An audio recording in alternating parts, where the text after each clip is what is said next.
Welcome back to Brothers of the Arcana. My name is Alex Aldea. I am David Ferrigno. And I am Freddy Starr. Excellent. Freddy is a buddy of ours, also a newly minted Freemason, which is how we know him. And we'd love for him to introduce himself a little bit and tell us a little bit about what he does and his background and all that good stuff. Well, my name is Dr. Freddy Starr, and I am a medical doctor, and I have a specialty in psychiatry and child psychiatry, and then I also know a bit about what's called neuropsychiatry.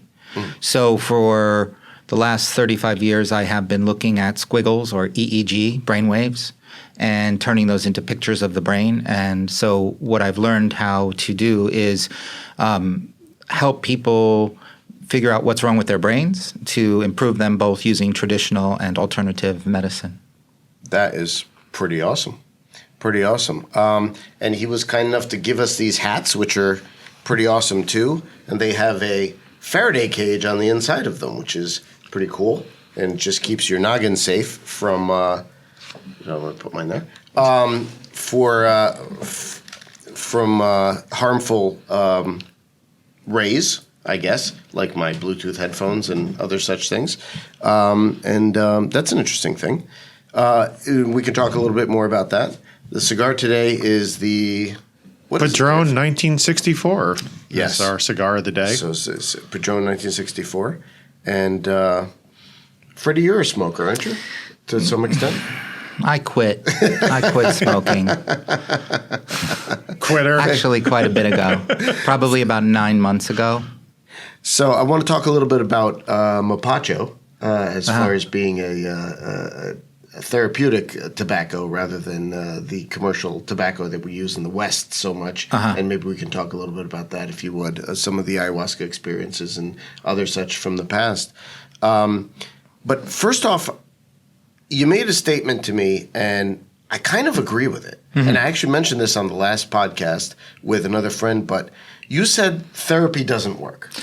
I heard you say that. I heard a clip about that on Right. your last podcast. Right. Yeah. And so, I'm glad I'm getting to qualify it. fair enough. Okay, good. Because I've taken some therapy, and I think, again, it works if you work it, but then it's really you doing the work. It's not the therapy per se doing the work. The therapy is more of a modality that allows you. So please. Well, what is therapy, first of all? It's a really big term. It's like saying food. Right. I guess it's a relationship. In a sense, between you and the doctor, okay, right? Which allows you to... Doesn't have to be a doctor. No, it definitely doesn't, right? So it can be anything, but within that context, then, okay, it could be a friend, it could be anything, but... I don't think so. I think there has to be a monetary transaction and some therapeutic relationship. So I think you have to be in a therapeutic relationship with an individual who is somehow posing themselves as knowing more than you about your problem.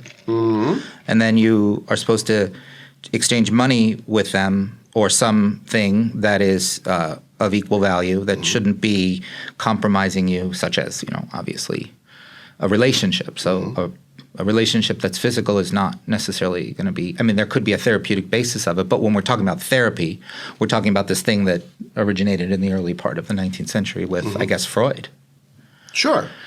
Yeah. Right, and so psychoanalysis kind of dominated everything. Freud, Adler, then Jung. This is many decades later. Jung was a student of Freud. I would say, as far as what I would subscribe to, it would be Jungian and not Freudian. In my thinking in those terms, but where I come at it is people just throw this term around. You need therapy. Okay, I'm going to look in the yellow pages. Okay, I'm going to call this person. I don't understand the scientific basis of that. Now, in my practice as a psychiatrist, I said I also use traditional modalities. So someone might have post-traumatic stress disorder, and they may have completed a round of what I do, which is called EEG biofeedback. Okay. It's also called neurofeedback, but a lot of people call it brain training.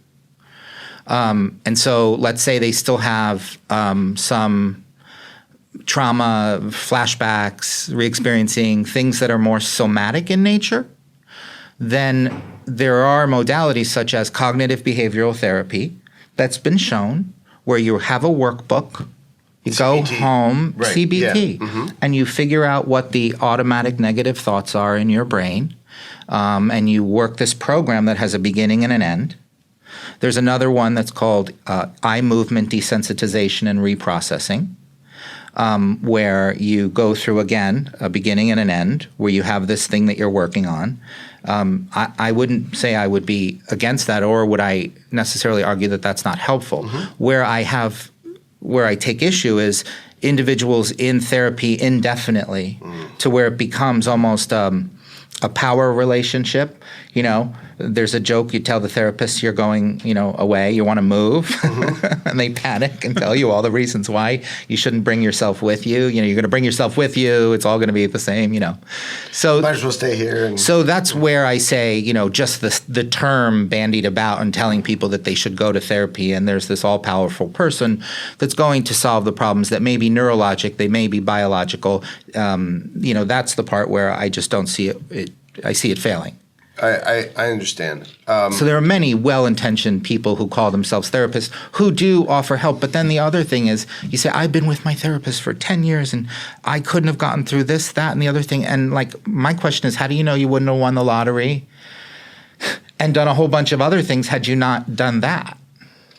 So that's an interesting thing because, winning the lottery, for instance. For example. No, but so I'm Romanian by birth. And Romania experienced communism for a long time, and then after '89, eventually became capitalist, if you want to call it that.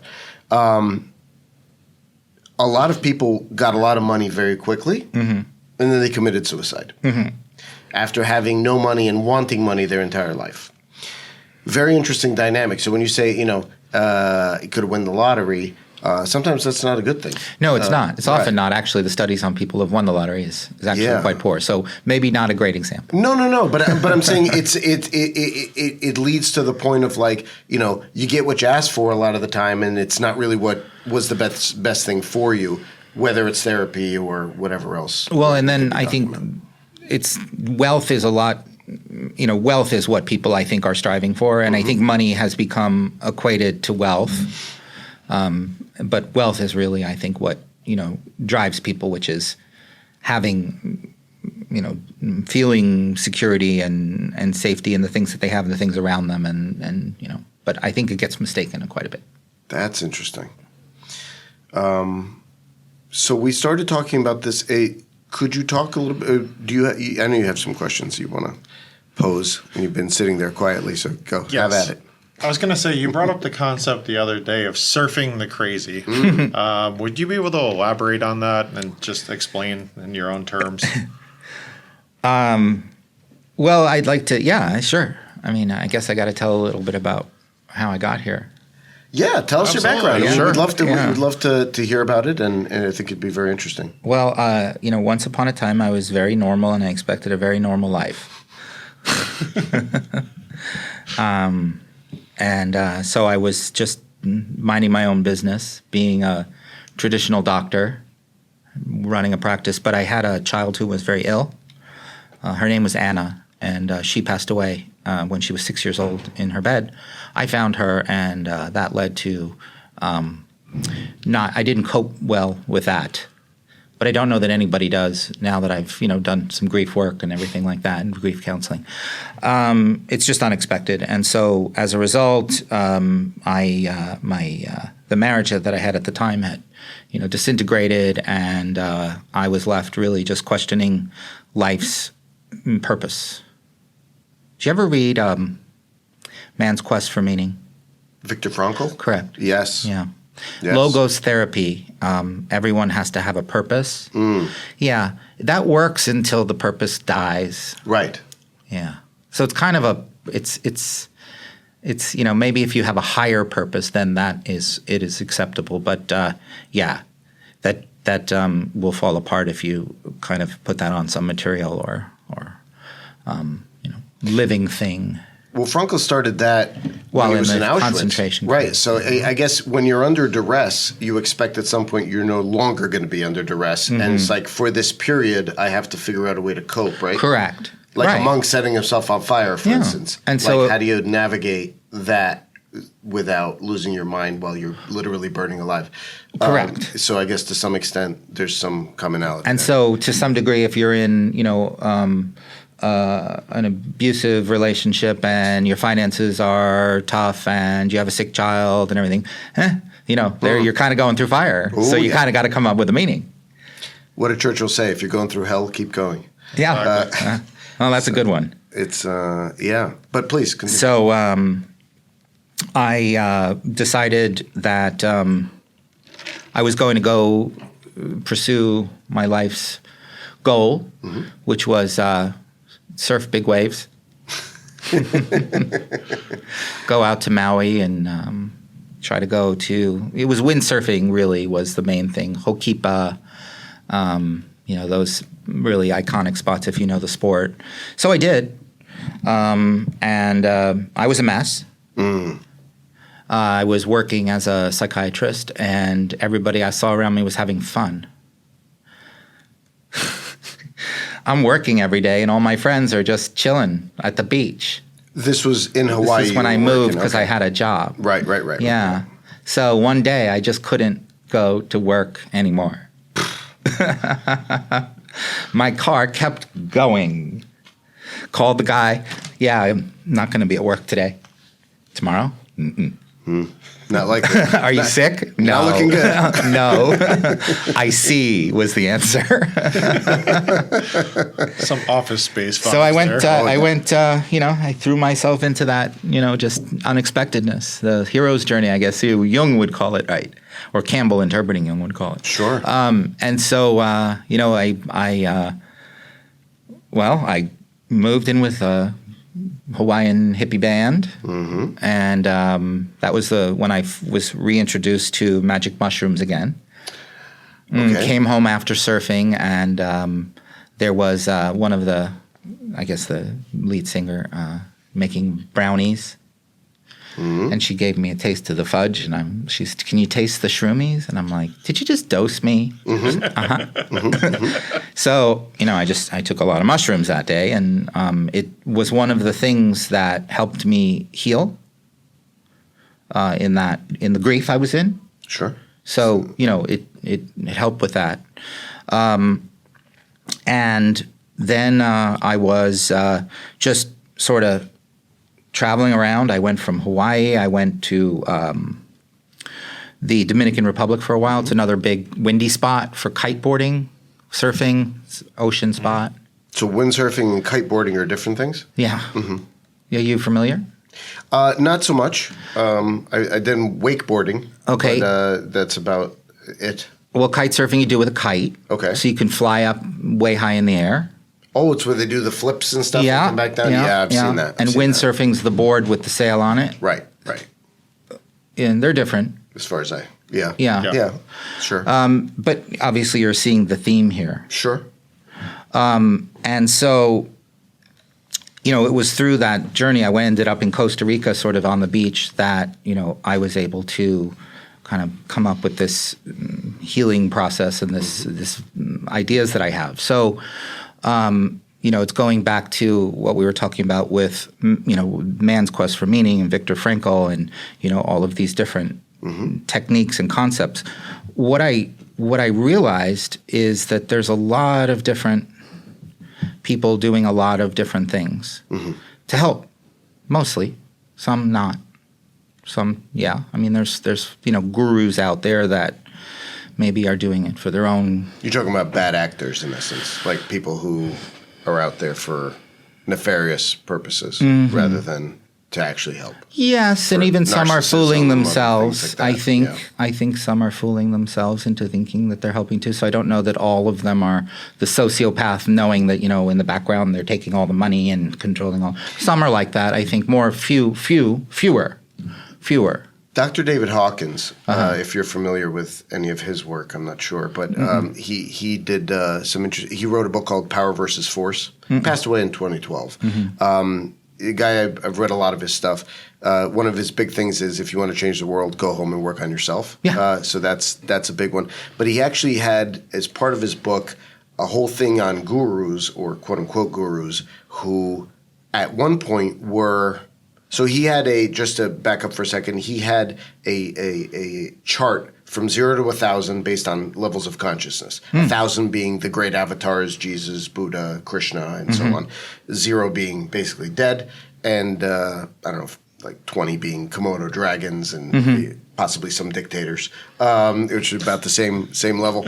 But he was saying how people attained enlightenment, were gurus and such, and then based on their followers, sleeping with their followers, other stuff like that, is actually they've lowered in consciousness because they got dragged down by greed or lust or whatever the case may be. I call it root chakra. Yeah. I call them root chakra people. Root chakra people. Fair enough. Yeah. Or even the second chakra people. Even. Exactly. Yeah. I mean, just it's appetitive. It's right. So, but that's fascinating. So I ended up coming to some peace, obviously. I mean, I did. And that was through meditation and psychedelics, the ocean, this technique I do because I had a brain injury when I was 18 on a motorcycle accident, and it was a whole modality of things that led me to back here. It's a crazy and fascinating story. I wrote my way out of it. You wrote your way out of it? I did.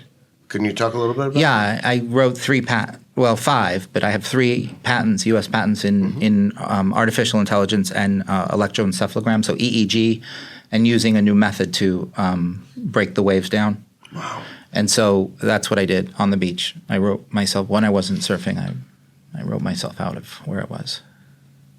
That's amazing. Because I wasn't really doing anything. I was working as a doctor in that when you're out in the wilderness and you need a doctor, you got to go somewhere. Well, sure. So, I was doing many things, but I wasn't formally doing psychiatry.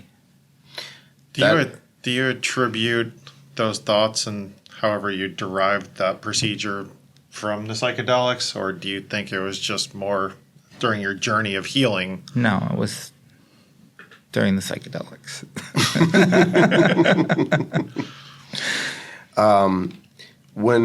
So I've done psychedelics. We talked about it a little bit on the podcast with Nestor. Could you talk a little bit? Celia Cruz called mushrooms little saints, and basically they show you the ways. They give you, Nestor says, they give you homework, things to do when you're in there, and basically come out. LSD doesn't work the same way. I don't think so. LSD is more of, I think of it as more of like a gunk Roto-Rooter. It's kind of like it takes a lot of the detritus that's hanging around and flushes it. But it doesn't do much else outside of that to some extent. And I don't know if it's because it's man-made rather than it being more holistic, so it has all the other stuff that's not just the active ingredient, but all the other things sort of go with it. Ayahuasca is, again, another going to grandma's house, as they called it. DMT? Well, DMT is just the active ingredient, right? But that has its own flavor. I didn't so much enjoy that. What, ayahuasca or DMT? Oh, yeah. Well, it's too short, and it's funny. From the other side, the little machine elves or whoever it is that you're talking to on that side said, pay attention. We have things to say to you, and we know you're not going to be here for long because you're only there for about 10 minutes. It's a full trip, but 5, within, or 5 minutes, whatever it is. Within 5. Right. So the full ayahuasca trip, much better overall, I think. Please, could you give us your I have thoughts? A crazy concept about mushrooms, or at least what they told me. Yeah. What the mushroom said. Yeah. The mushrooms are talking to him. They're funny. They are funny. Well, no, they weren't the mushrooms there. They were wherever I was. Sure. So you know how antibiotics come from bacteria and fight bad bacteria? Yes. Well, they told me that they have antifungals and that we're full of fungus. Yes. And that's what they're doing, is killing the toxins. They're killing the fungus that's the bad fungus. Like the candida and like those kinds of things. Yeah. That's very interesting. It's like an antifungal. An antifungal. Huh. Interesting. So what What else did they say? They're really funny. Okay.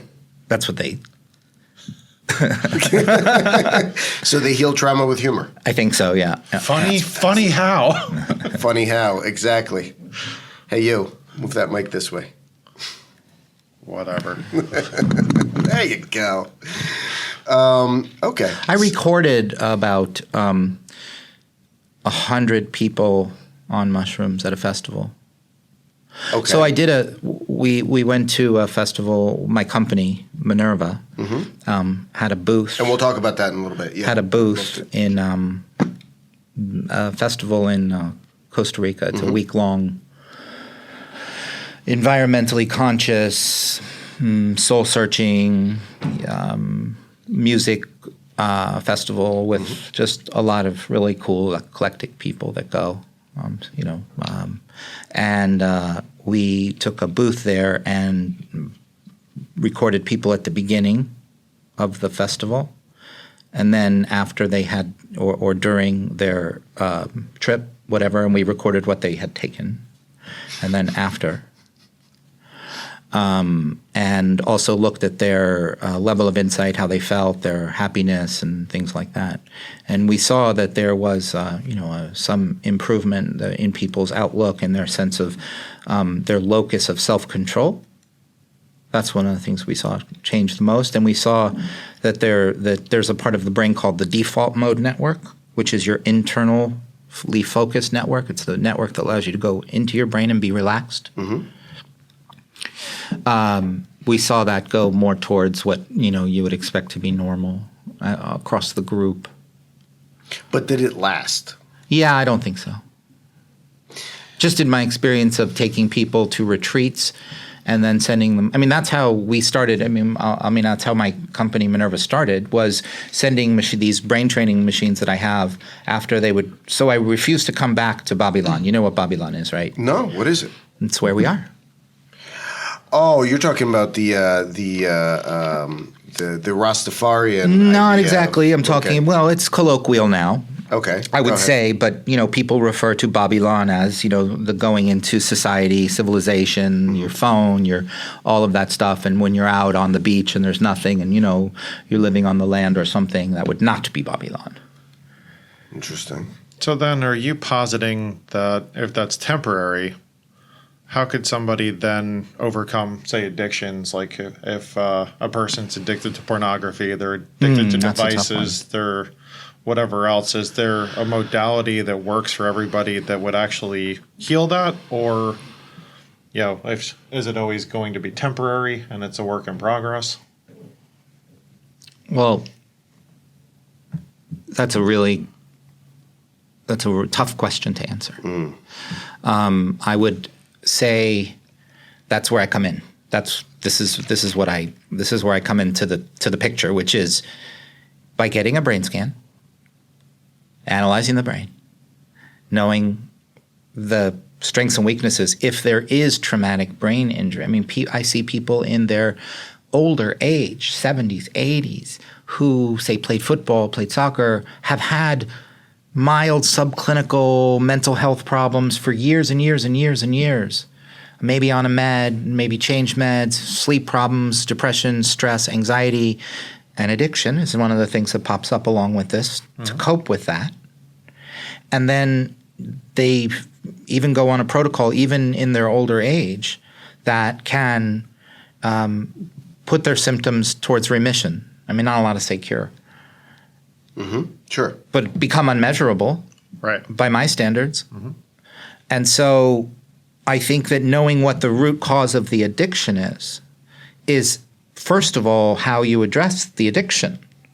So, and I think that I think mental health we're not going to cure this. We're not going to solve this problem. And I think the reason is because of the acceptance of what's causing it. Ooh. I think there are four things. Okay. I think there are four things. Four things. And one is traumatic brain injury, and I think it's probably maybe in 20 to 30% of people that are presenting for psych. And it's not being checked. Whether it's congenital or no, you experienced dropped in life. on your head. No, dropped on your head. Right, okay. You hit your head, you hit your brain, you had a concussion, and the brain is still showing the after effects of that. Got it. Interesting. Okay, and so it's not working right. Right. And I know for a fact that And that's football injuries, that's any kind of sport, other you things. had the soccer ball one time, it's traveling 70 miles an hour, or the physicist didn't say, oh, the skull's this thick, No, you kick the ball, you hit it with your head. Sure. So, yeah, football, you have 1,000, just small hits during a season, not big ones, from beginning to end. Skiing, especially people in our age group, helmets were a joke. You made fun. Helmets. I ski raced. We didn't wear helmets. I used to mountain bike, no helmet. No, yeah, right. Absolutely. So, we used to jump off big ramps with BMX bikes with right. I think years ago we did everything without a helmet. Yeah. I'm shocked we survived childhood, honestly, sometimes. Well, and I guess many didn't, and that's why we have given up our sense of adventure for a sense of security. But that's neither here nor there. That's actually a big statement to make, but yeah, I agree with you. 100%. I think that's true. Yeah. But the four things, I think, to the most part, a traumatic brain injury. Then the next one is post-traumatic stress disorder. That causes physiologic changes in the brain. Mm. So there are parts of the brain that shrink and are parts of the brain that get bigger from trauma. I lived it. I went through it. I know what it's like. I've gone from there and back. And the third, which won't be addressed either, is environmental. So toxins in foods, medicines, the environment, high dose, high Gauss, EMF. There are so many different things that who knows what you're susceptible to versus I'm susceptible to versus what you're susceptible to, right? And some of those things can even drive addiction. Yes. Okay. So and then the fourth is spiritual. Mm. The fourth is spiritual. It is a lack of connection to that which is, I think, distinctly human. Is there a feedback loop that can happen with addiction where you experience addiction because of lack of spirituality, let's say, but then the addiction further blocks the spirituality based on its own. And then you think you're spiritual. Well, it just takes the place of it, and ergo, or thereby, I should say, moves you further away from where you even were when you started the addiction, so to speak. So I think that those are the probably major sources of mental illness. And right now, as far as the book that I subscribe to, it's called the DSM-5. Many people refer to it as the Bible, which is a really weird thing to say. But I think they actually look at it say as that. the Bible. I know. Yeah, absolutely. It's a really weird thing to say. Psychiatry or psychology is the new religion, right? In certain respects. It's unfortunately, I think, not going the right way. There's a lot of dogma being created. I don't think it's going the right way. I don't think anything really new is coming out. I don't think that they're embracing computational analytics, fMRI, PET scans. I think that they're just so entrenched in their many are not. I know great ones. I don't want to generalize. No, absolutely. But as a group field, as that, I think it moves too slowly, and we're not near accepting environmental toxins as being a major cause of mental health problems. For example, vitamin B12. Mm-hmm.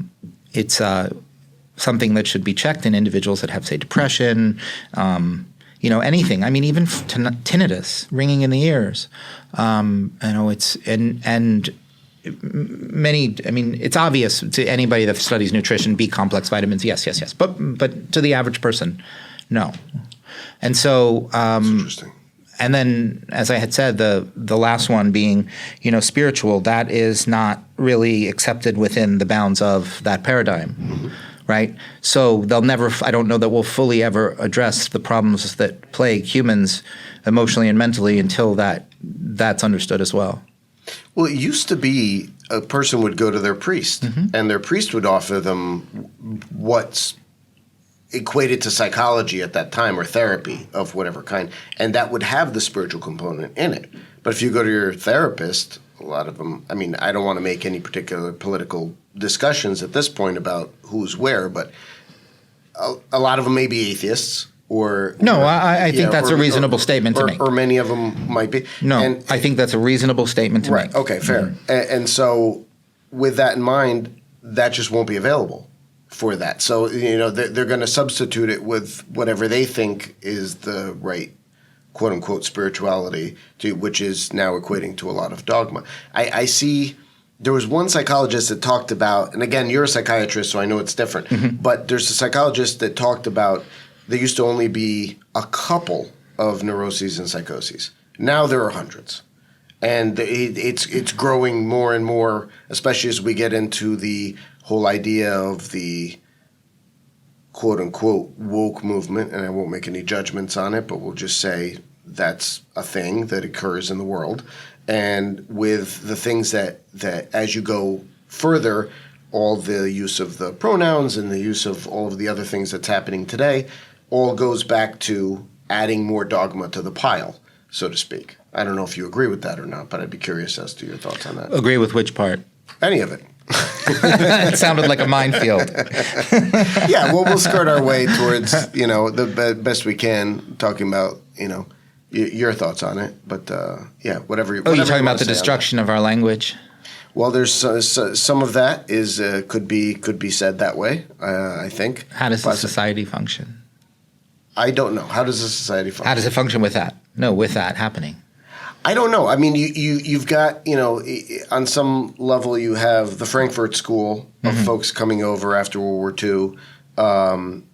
Because of World War II, really, a lot of immigrants came over, German immigrants. Some were philosophers from the Frankfurt School that developed into critical theories of all different kinds. There's a bunch, critical race theory being one of those. But there's critical political theory, critical economic theory, critical philosophy, and so on. And so that I think started with a good idea, almost a Socratic method, let's question everything. That's a good idea on its face, right? But then we've come to certain conclusions lately on those things, and I'm not sure if those conclusions are the best for society. From my vantage point, it doesn't seem to be. So, that's not really our show, talking about modern political stuff. So, we're more discussing broader esoteric ideas. So we were talking about, you were bringing up addiction. Have you ever heard of I know the answer is no already, but it's called the Penniston-Kolkowski study. No. Penniston, P-E-N-N, I think it's Penniston -Kolkowski, Kulsky. We'll try to put a link down at the bottom for folks about this. I think this was done in the early 2000s. Okay. They took 20 veterans who had severe alcohol use disorder and split them into two groups. One group received this specific kind of brain training, neurofeedback training, as well as they learned how to warm their hands, which if you want to ask me more about that, I'll tell you. Oh, I'd love to hear Absolutely. it. Yeah. And the other group received both groups received traditional methods, therapy, if they needed inpatient groups. And so the group that received the neurofeedback therapy, after 2 years of following that group, one dropped out. One they lost to follow-up, but 9 had never had a readmission, were abstaining from alcohol, and all employed. Wow. 10 out of 10 in the non-neurofeedback group had readmission. That's compelling. And just in my own clinical practice, I've tried to repeat certain things that I haven't seen repeat, but this one I've repeated many times in clinical practice and see it work.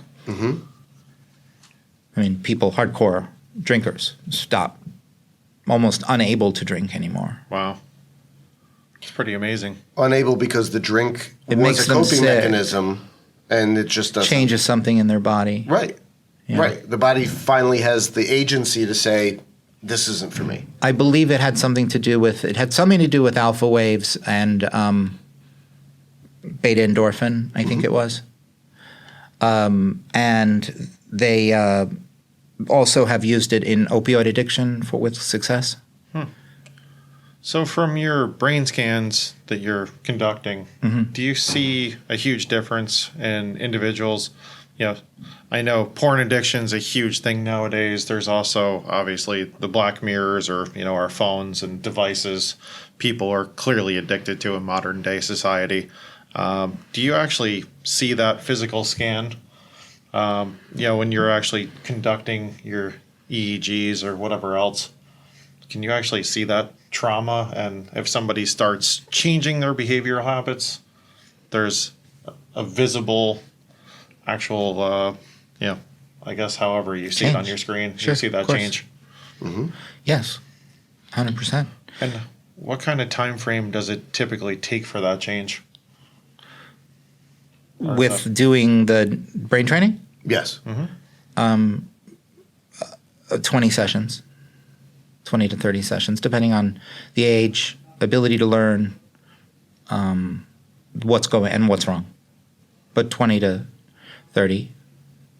Okay. Interesting. We never got back to surfing the crazy. No. So that's what the story I was telling. Yeah.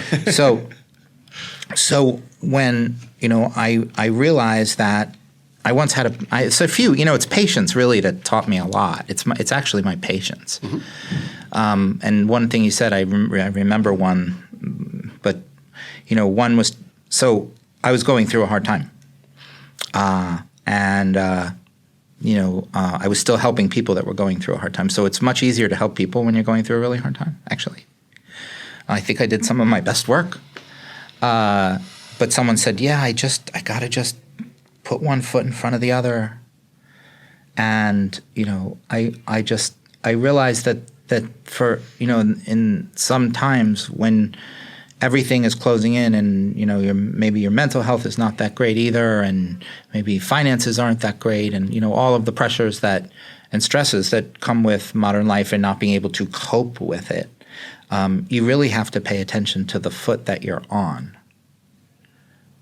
Okay? And so if that foot that you're on, you kind of are feeling crazy, then you have to be okay with that in that present moment, knowing that wave, like we were talking about somebody that was, I think perhaps had bipolar or something like that. Right. And so the, idea that when they're feeling that way, that it's a wave and that it, they can surf that urge or that feeling, and because it will pass. It crescendos and breaks, and then it's gone. And that's the same thing with addiction. So, see, I think also with addiction, you have to, there's will, whatever that is, your own, there is, so whatever you use to do that, whether it's spirituality, meditation, at some point the urge is going to build, and if the person has to make that decision, and that's when extinction happens in behavior, is when it goes to the highest point. It's called the extinction burst. The extinction burst is when the example I remember from the books are when, the parent takes the kid into the toy store and the kid throws a temper tantrum, and so they leave and they have to keep leaving and leaving for the kid to, because that's what they said they were going to do. And they just right before, they come back and say, it's not working. This is terrible. Every time we go, he's getting worse and worse and worse. The last time was the worst. Eventually it extincts. And it usually the behavior becomes the most right before it goes, or the desire to do the behavior. So there's a piece of that too. There's a decision component. Even in addiction, even if you want to take the basis of it as a disease, even if you want to fully accept that addiction is a disease,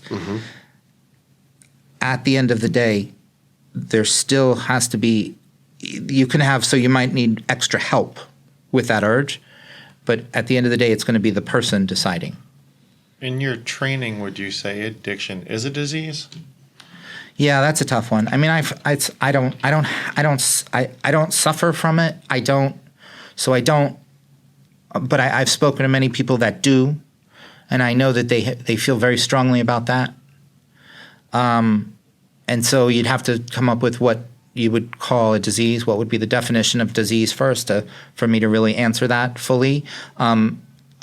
Certainly there is a behavioral component to it, because if a person has alcohol dependence and you safely you put them in a hospital. Obviously, alcohol is can be dangerous in withdrawal. So obviously, but if the alcohol's out of their system, it's not that they need alcohol to live. They will continue to live if they don't drink. So, is it a disease? It's a question I don't pretend to have an answer to. Yeah, it's a tough one. It could be it's a disease of the mind, but again, Exactly I think if you die from it, it was a disease. I mean, if you get to the point where it's a cirrhosis or something, certainly it's a physical Right. part of it. So I would think, obviously, you hear stories about people quitting smoking. Some can just go cold turkey, and others, it just seems like they're always craving that cigarette no matter what. I am always craving that cigarette. Got it. Did you ever get to the extinction event with tobacco? When you forget about it and you stop thinking about it, yeah. And then you think you're okay, and years and years and years go by, and you go, okay. And then a couple weeks go by, and you go, okay. And then it's a week, and then it's and then yeah. Yeah, I haven't really talked about my addiction. I mean, I miss it. I mean, yeah. I can't say I don't miss it. But I mean, I'd like to have a healthy relationship with tobacco, but I almost wonder if it's a bioweapon. Speak more about that. Whoa, we kill ourselves with it. Well, we kill ourselves with everything. That's true. I mean, Like what?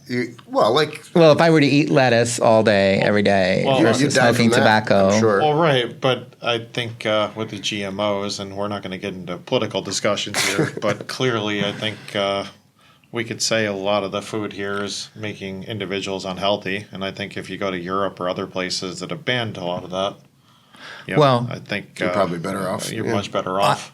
I don't think my general health here is better than it was living in Costa Rica and getting things from the land and locally. No. Okay. Right. It's very difficult. It's very difficult. Why did you think about coming back and not just staying in Costa Rica, for instance? Good question. Mm-hmm. I came back with a purpose. Okay. Promote health, generate wealth. You couldn't generate wealth in Costa Rica? For others. Interesting.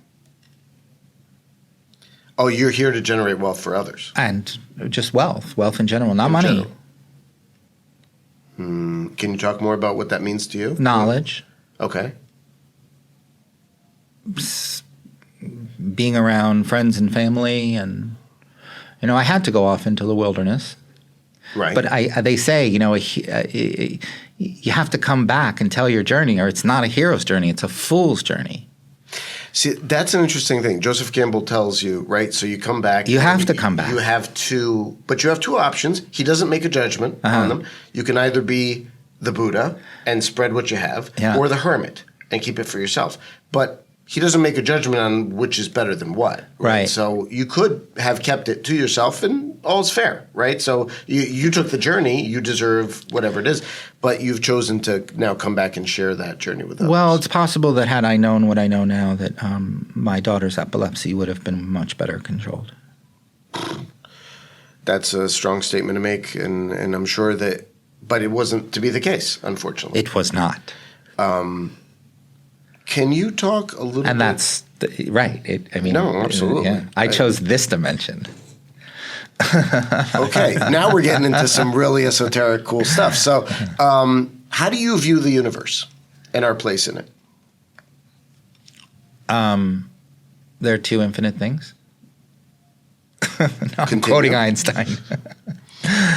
The universe, you never heard that quote by Einstein. There are two things that are infinite, the universe and human stupidity. I'm not sure about the latter. Oh, that's interesting. Yeah. No, I was making a joke about that. Got it. How do I I don't know that one. What do I don't know. It very well could be a simulation. A matrix kind of thing. There's certainly, I think, some people that claim to be very, very smart say that. That's interesting. Okay. I think, was it Bostrom, I think, was the first statistician who came up with this idea that the likelihood of this being the prime base reality is quite low. That most likely that in the prime base reality, simulations have been built that are so advanced that those simulations would be building simulations within simulations. Oh, that's interesting. That's an AI argument right there. I guess. Sure. I mean, beyond artificial. So this is beyond. It's beyond that. What's creating the simulations that are creating simulations? Right. I don't have an answer. Mm-hmm. I really enjoy the journey and observing the world around me in a way that's trying. I'm trying to be scientific and non-judgmental about it. Sure. Trying. Yeah. Obviously humanness gets in the way. Oof.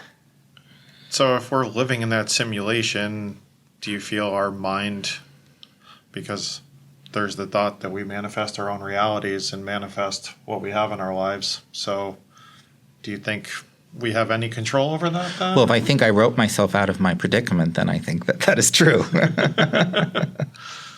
Okay. How does I do. I think that we simulation have power over our. Yeah, I think we do. I've written about this before. I called it quantum choice theory. You're constantly causing these choices that create branch points.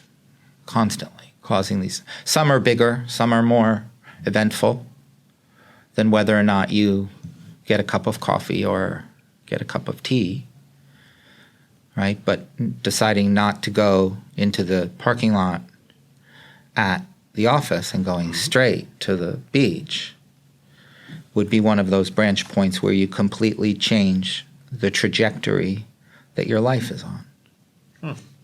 And by virtue of changing the trajectory that your life is on, you're meeting new people, experiencing new things, and your reality is opening to things that it would not have experienced before. And again, these people that are supposedly exceptionally smart and say a lot of cool stuff say that reality that you didn't go to is still happening. In a parallel dimension. Whatever that means. Sure. What is decision? I talk about this in a lecture that I do, but decision is the death of choice, right? So once you decide, you've now made a choice, and you now have killed off a choice and picked one, right? Now you don't have, it's not all potential anymore, and now it becomes reality. So metaphysics will tell us that everything here is made out of thought stuff, and this thought stuff, if focused on, can translate the idea from the idea plane to the material plane. Sure. Assuming you buy that particular construction. Like Akashic field stuff? Sure. Right? So it comes from the Akashic records or the Akashic plane to the material plane. Sure. And there's no such thing as cause and effect per se. Everything's a field of potentiality. Lynn McTaggart talks about it in The Field to some extent. How do you think that works? What's the actual mechanism? How do I think that works? Yes. I think that people already thought of this, and so I will refer to them. The Fusakoi, who are known as the pre-Socratic philosophers. So this would comprise Thales of Miletus, who is considered to be the first of the pre-Socratics, Anaximendes, Philolaus, who is like one of the most brilliant things, like people I think I've encountered in my travelings and readings. Philolaus, who then these guys were then gave into the Pythagorean. This all then went into the Pythagorean school, And then, some people think that when Socrates drank the hemlock, that was sort of the end of that whole enlightenment. That's why they're called the pre-Socratics, because they were really free to think and about the universe and everything. And they were fascinated with one of two things that fascinated them greatly were fire and water, because of how unexpected they were. And they had names for things like the Apeiron and like gnosis, right? And they kind of felt just the description in that I have read about really takes that, what you were talking about, kind of to the next level, in that we're these projectors, and that we are looking at this stream, and there are all these things out there that then we can bring into the stream, and then more people that are looking at the stream, the more that becomes reality. So this actually gets into the double slit experiment on some level. That same idea, you fire enough photons at the thing and it starts to create a pattern. Are we all, by our focusing in a certain way, creating this pattern? But then what is our ability? So now you're not talking about a creation, you're talking about a co-creation. And we're all co-creating simultaneously, let's say, assuming we're not all figments of each other's imaginations. So when we're co-creating in that way, what is our agency towards the entirety of the whole? Like, how much of that can we actually affect? Or do we start to bump up against what other people are creating? I think so. So then how can we get what we want? Or how do you surf that if you can't get what you want? How do you get to where you want to go? Wouldn't that be a good reason to control information and make things so everyone sees them and believes them? And like, wouldn't it be cool if you could tell everybody's vision of what you saw, and so they would all look at it? Maybe we should call it something. Maybe we should call it television. And maybe we should call the things we watch on it programming. Okay, got it.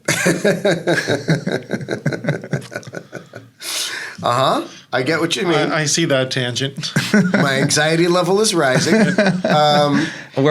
We are doing that. And I always say that. I always tell everybody that's why they call it programming. That's why they call it programming. Yeah. But getting back to, look, I am a libertarian at heart. Yeah. So my question always comes back to, what can I or what can we do as individuals to live the best lives that we can? How do we get there? How do we get from point A to point B? Irrespective of what may or may not be happening in the world around us. Because from a Buddhist perspective, it's all Maya anyway, right? So whatever they choose to do or not do, the they that we're talking about, what do we do to just simply ignore that and move on with what we're doing? Tune in your Om channel. Okay. Tune in your Om channel. Okay. Would you elaborate on that? Yeah. If everything we're saying is true, then you have a perfect right frequency with which you're supposed to reverberate and vibrate at. But again, we'll go back to the first thing what I was saying is my postulate, which is that there's four things that are causing mental suffering. Mm-hmm. And so the first thing would be to figure out how to address those. But the problem is that in some people, the computer's not working. The CPU, it's got a bump, or it's been shaped by trauma. Mm-hmm.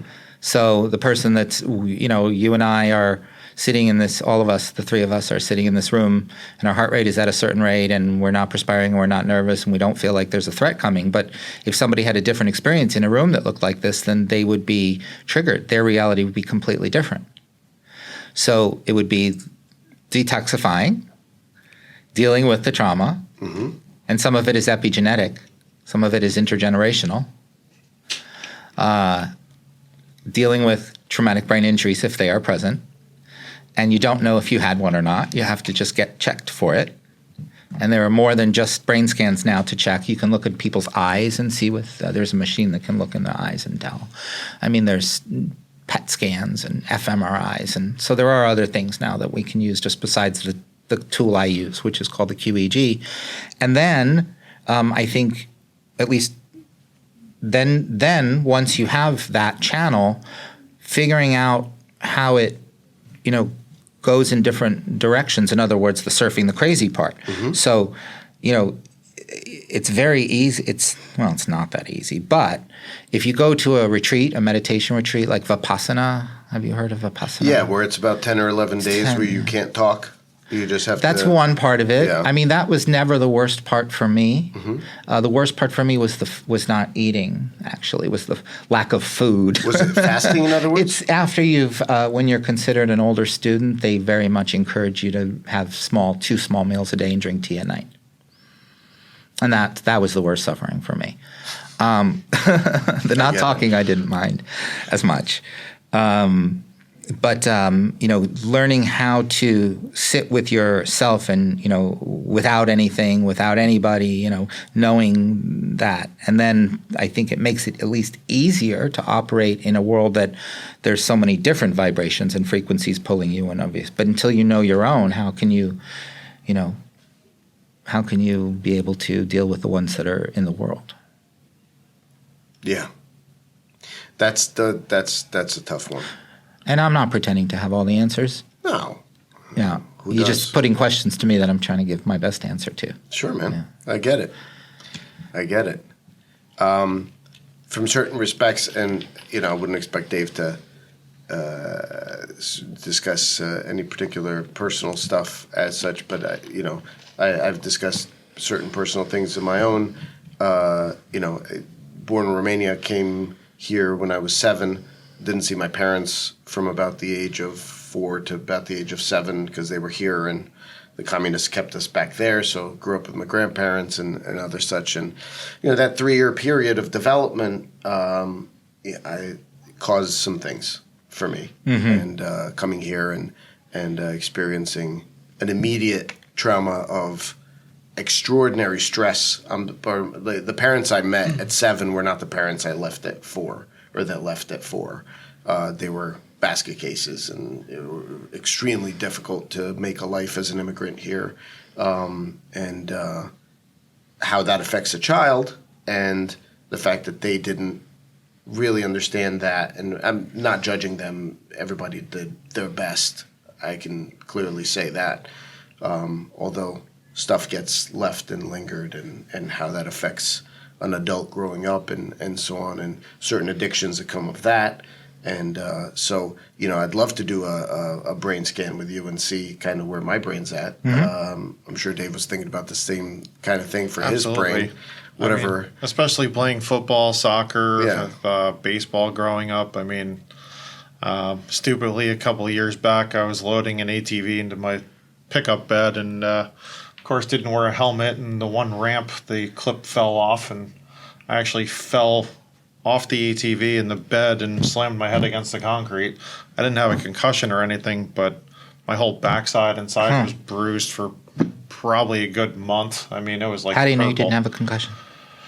Well, I don't technically, but I didn't feel like there was any cognizant. Nobody said I was acting any differently or anything else, so that's why I kind of felt like maybe I was okay, but I don't really know. I'm not a doctor. I can't comment. Maybe I did have one. But the gerbil's been off the wheel ever since. Yeah, exactly. Sometimes the hamster falls asleep at the wheel. So I don't know. I would have worn a helmet for that either, though. To put it on who would have? Right. So I don't know that I would have. In hindsight, it's like, well, I should have, but and again, growing up, I mean, we did all kinds of stupid things. Like I said, I'm actually shocked that all of us survived childhood because we used to do, it was the 80s and the early 90s. It's like we did anything and everything. What year were you born? 81. Yeah. So 76. 70. Yeah. I was born in 70. But even so, we're talking about physical things, but what about generally accepted, less now, but when we were growing up, like bullying and other things like that that can cause lasting harm in people. I was a victim of bullying growing up. Being a smaller kid and an immigrant and everything else, it's not as easy to fit in as might otherwise be the case. We all got here. We're still here. So, but the things that linger with you are considerable sometimes, depending on what it is. Yeah, that's a tough one. Yeah? It's tough because it's other people's kids. You Right. know, I mean, but I don't know that we don't all have that universal experience of having been bullied. I mean, I had an older sister who was, I think one of the things, actually, you know what the most common form of domestic abuse is?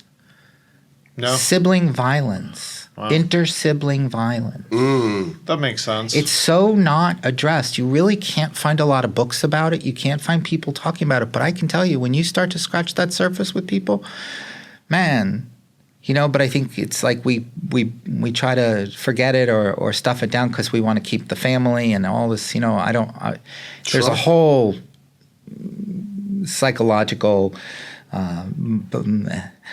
group of layers that goes along with that. But really, in my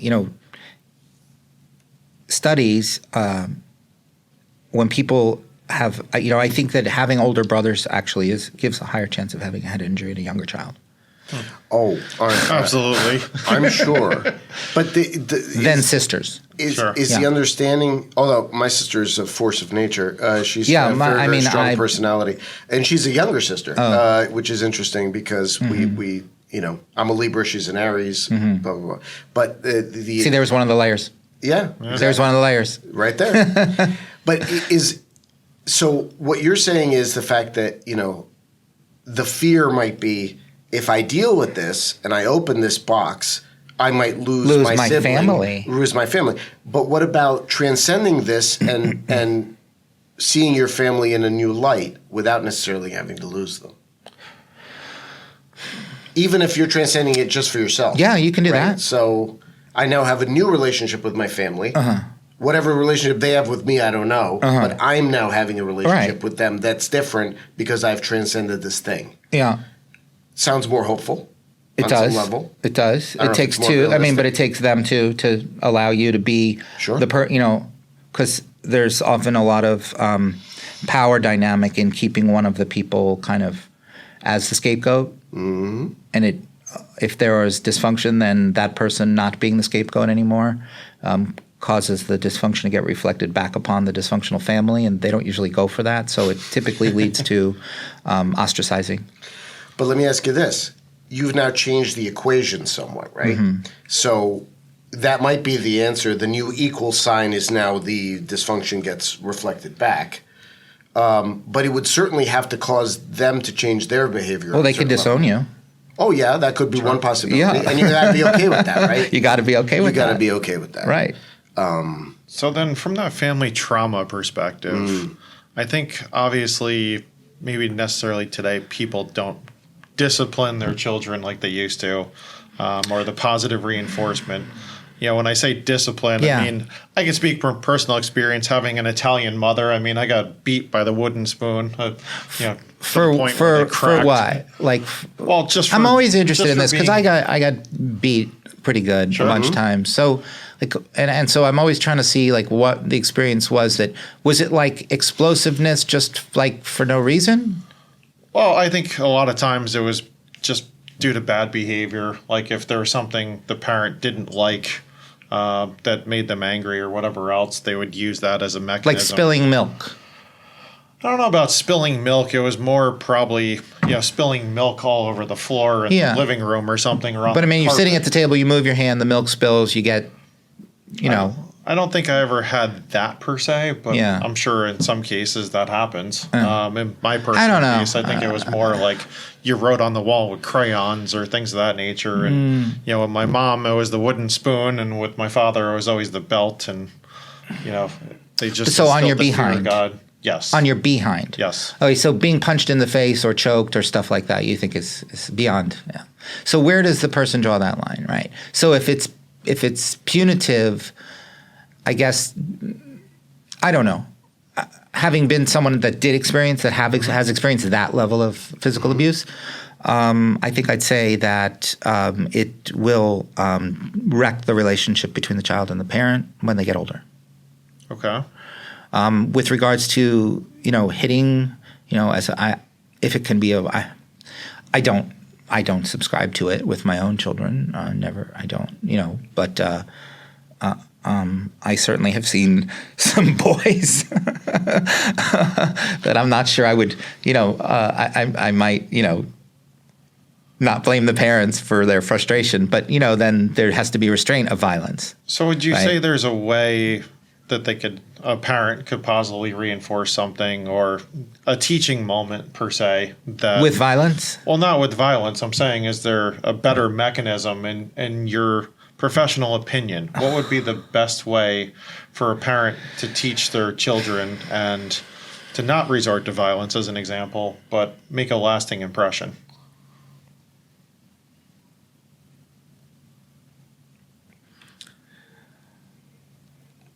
You have pets? You have dogs? Sure. Yes. Yeah. Do they listen? Sometimes. Yeah. I mean, I just noticed I'm a dog person. I've always had a dog. I have 3 now. If you speak to them softly and show them what you want them to do, they're generally pretty good. But people that yell at their dogs, and the dogs don't listen when they yell. I mean, I see people with their dogs, and they're like, Tiger, Tiger, come. No, you never taught, you got to say it once, get up, get the dog, teach it what you want it to do. And so I think it starts very young, I think, with the parent being, I think, a person that's tuned in their own channel and that can serve if they're crazy. So it's on one can wait. If we're going to be libertarian here, we need to say, and I would say I would agree with that. I would be along the lines of that to some degree. I mean, there's some law enforcement stuff I don't quite understand how it works, but also I've experienced local anarchy, and it was actually quite wonderful. In the village, where I was, there's no real law. I mean, I don't want to, there are police. This is people who are policing themselves, in essence. Sure. Yeah. So enlightened anarchy in the Marxist communist sense. I mean, there's or the Hegelian sense. Yes. I mean, there was a guy who was known to be have sticky fingers around. He nothing to do. This was a local person in an area. I'm not going to mention it, sure. But he had a very strange death.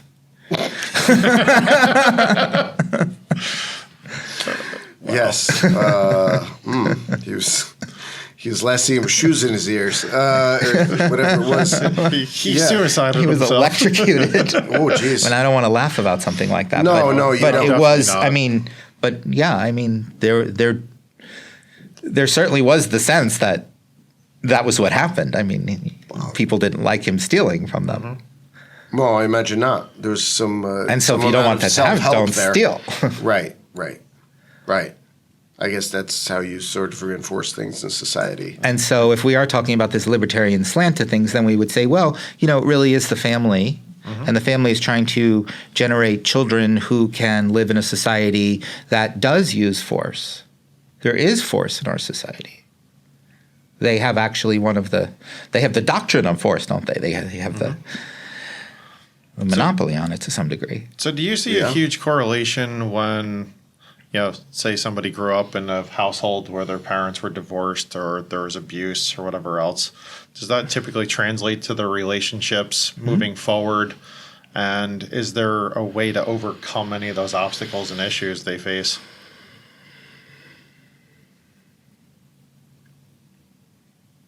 Well, the answer to the first part question would be yes. I think that, yes, your environment certainly shapes who you are. And, if that's, but I don't know. Fair enough. I don't know the answer to that question. So it's really based on the individual. It so is based on the individual. And the choices that they make and how they conduct themselves. Yeah. Do people who are children of divorce seem to have a higher incidence of divorce across, like if we look at studies, it seems to be. Sure. There seems to be a correlation.